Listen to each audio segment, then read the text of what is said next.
Bismillahirrahmanirrahim. Today we'll be doing lecture number 9A using entropy. Um, in the last lecture we did introduce the second law of thermodynamics, and we did define the second law of thermodynamics using the property, and that was called as the entropy.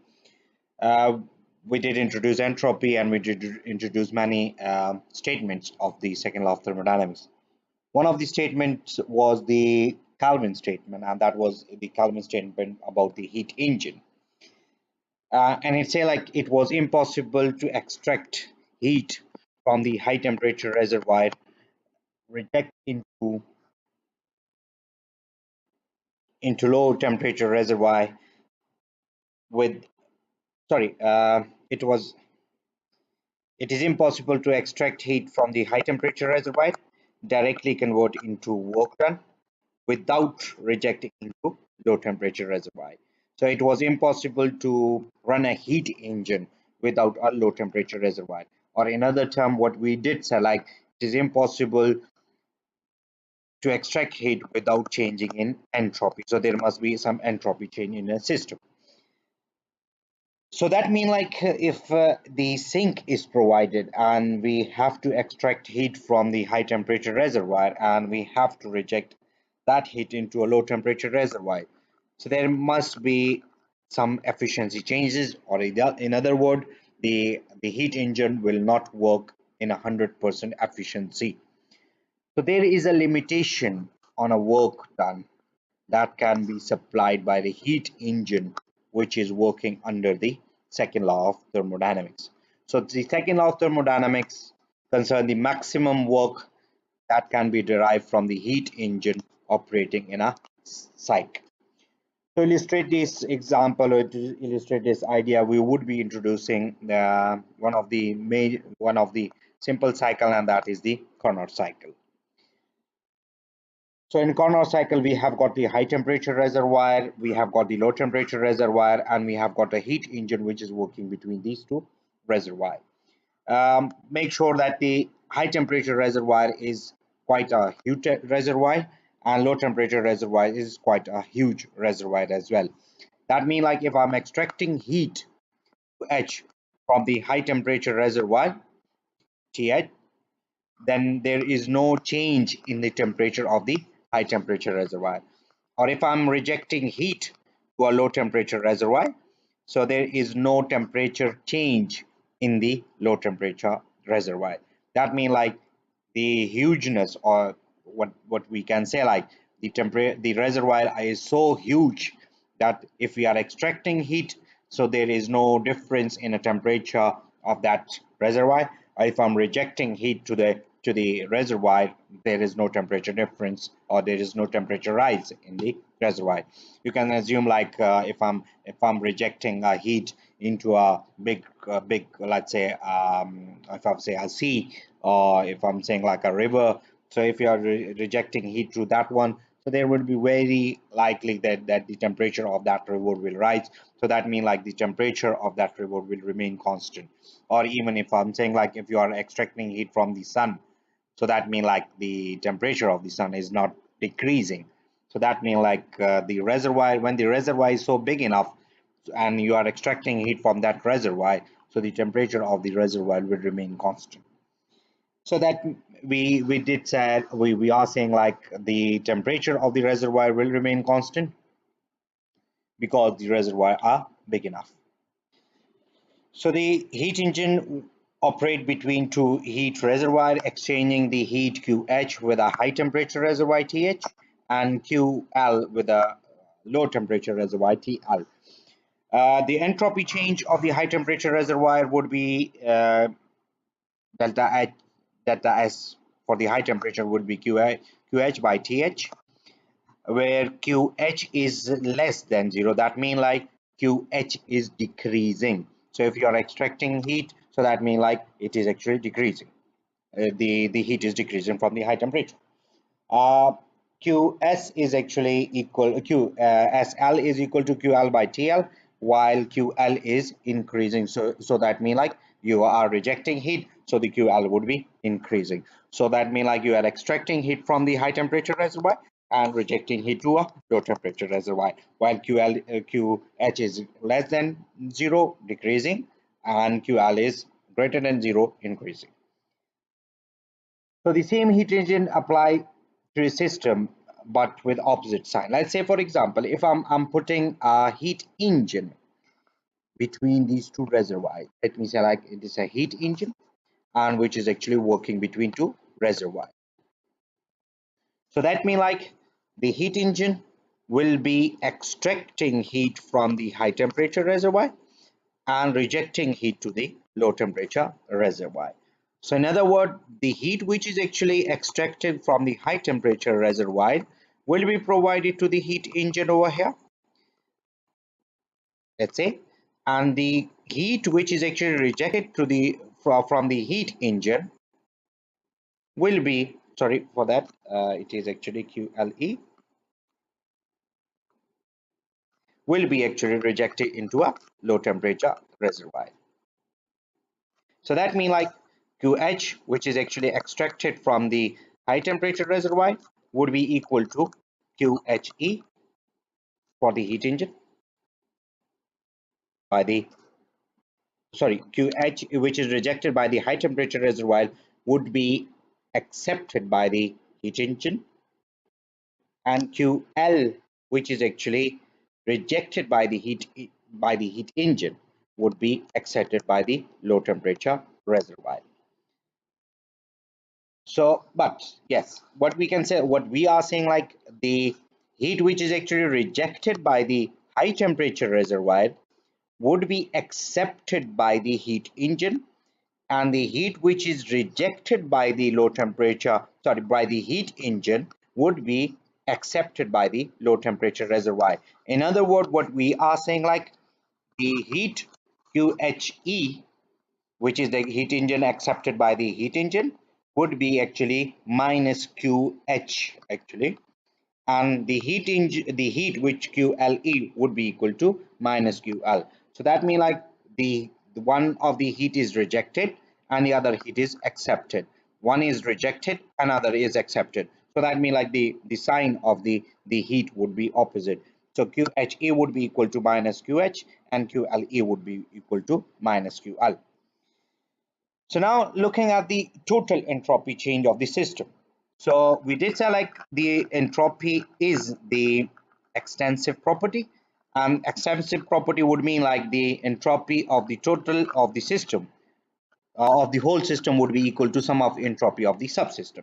So if I'm dividing this heat engine into the subsystem, and let me say like the subsystem A, which is actually heating the high temperature reservoir, the subsystem which is the low temperature reservoir, and the subsystem which is the heat engine itself. So we can divide the system in three different parts: the high temperature reservoir, the low temperature reservoir, and the heat engine.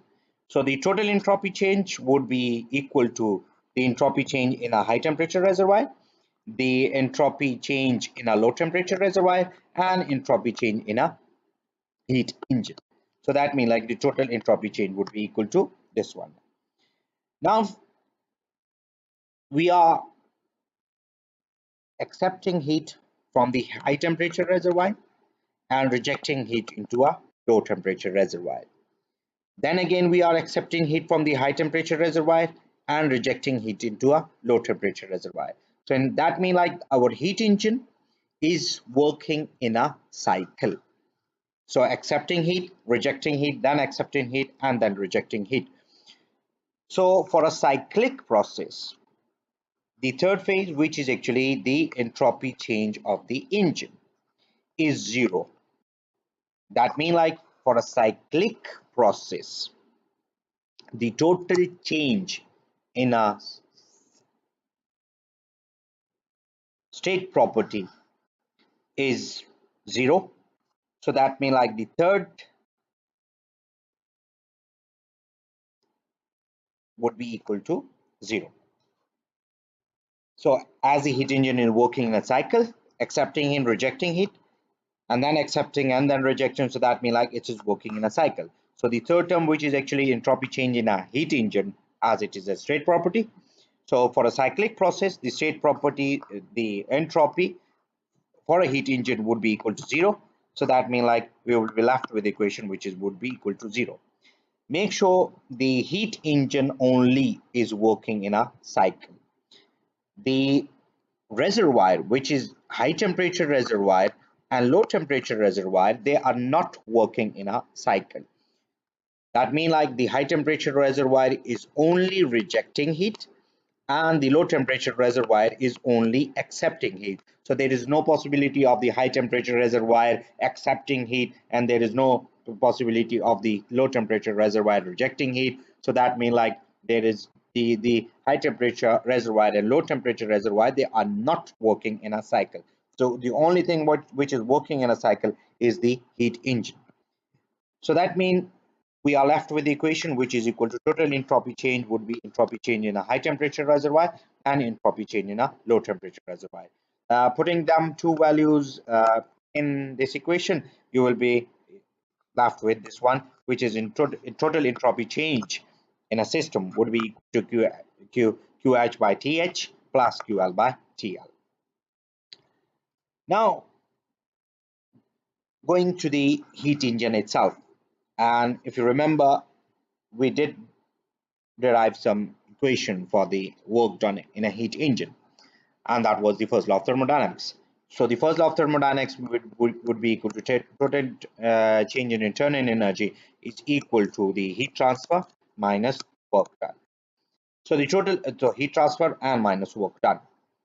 So the total heat transfer to the system is the high temperature from the heat from the high temperature reservoir and heat from the low temperature reservoir. So this is the total. I'm saying like we can actually argue with the plus and minus sign, but this is what we call it as the total energy which is available to the heat engine. So that is QHE and QLE. Putting them in this equation somewhere here, so you will be left with this one. Delta U of the engine would be equal to QHE plus QLE minus WE, E for the engine. Again, for a cyclic process, the state property, which is the internal energy again, would be equal to 0, and we will be left with this equation. So that means like this would be equal to 0.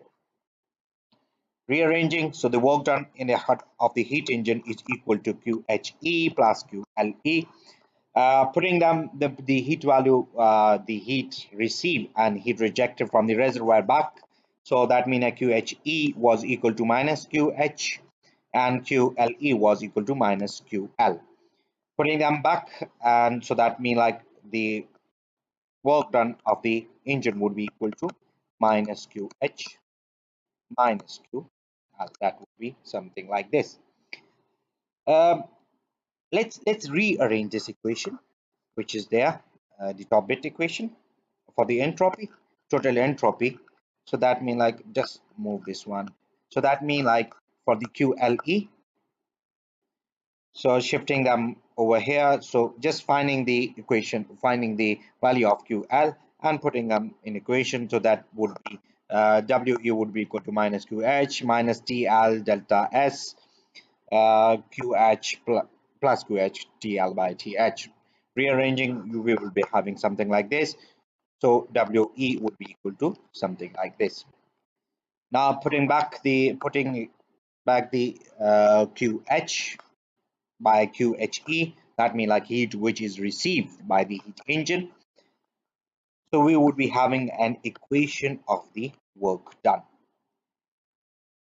Now, what we said earlier, the limitation on the work done that would be supplied by the heat engine working between two reservoirs under the second law of thermodynamics. So this is the work done equation by the heat engine. So the work done would be equal to minus QHE1 minus TL by TH minus TL into delta S total.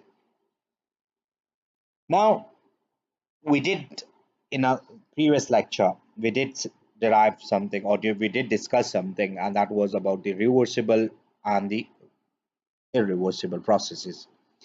And the reversible process was the process in which the entropy change, total entropy change was equal to change in entropy was equal to 0, and the irreversible process when there is actually entropy created. In other words, the upper limit of the work done, which means like the maximum work done that can occur, will be a reversible cycle. So when the process is reversible, when there is no losses in it, when there is no entropy change in it, when there is no irreversibility in it, so that means like the work done that would be provided would be the maximum work done. So the upper limit, which means like the maximum work done that can be that that that can be done in is in the reversible cycle, for which the change in entropy is equal to 0. So that means like the maximum, if you are looking for the maximum work done, that is only and only possible in a reversible process, and that is when the entropy change is equal to 0. So that means like going from this one, this portion, which is total entropy change multiply total entropy 0 multiplied by this one, so this portion would be equal to 0, and we would be left with the equation which is this one. Now going back to the what we were discussing the maximum work that can be derived from the heat engine which operate in a cycle under the second law of thermodynamics. So this is the maximum work which is actually provided by the heat engine which is working under the second law of thermodynamics. So now for the efficiency, and like, so the efficiency is the work done, the maximum work done divided by the maximum heat supply. So just this one, and you would be left with the efficiency, and you would be left with the equation which is efficiency is equal to 1 minus TL by TH. And you would remember this is the efficiency of the Carnot cycle. Remember from your previous classes actually, I have to say. So this is the maximum efficiency that can be provided by the engine working between two given temperature. As we were having the maximum work done and we divide it with the maximum heat supplied, so that means like the efficiency would be the maximum efficiency that can be provided by the heat engine working between two given temperature. So the second last say that the total entropy change is equal to the or greater than 0. That means like the Carnot cycle efficiency is equal to or greater than the efficiency of any other cycle. So either the any other cycle, whether it's an Otto cycle or diesel cycle. So the efficiency of that cycle would be either equal to the efficiency of the Carnot cycle, or the Carnot cycle will be greater than the equal to the Carnot cycle, or the Carnot cycle would be greater than the efficiency.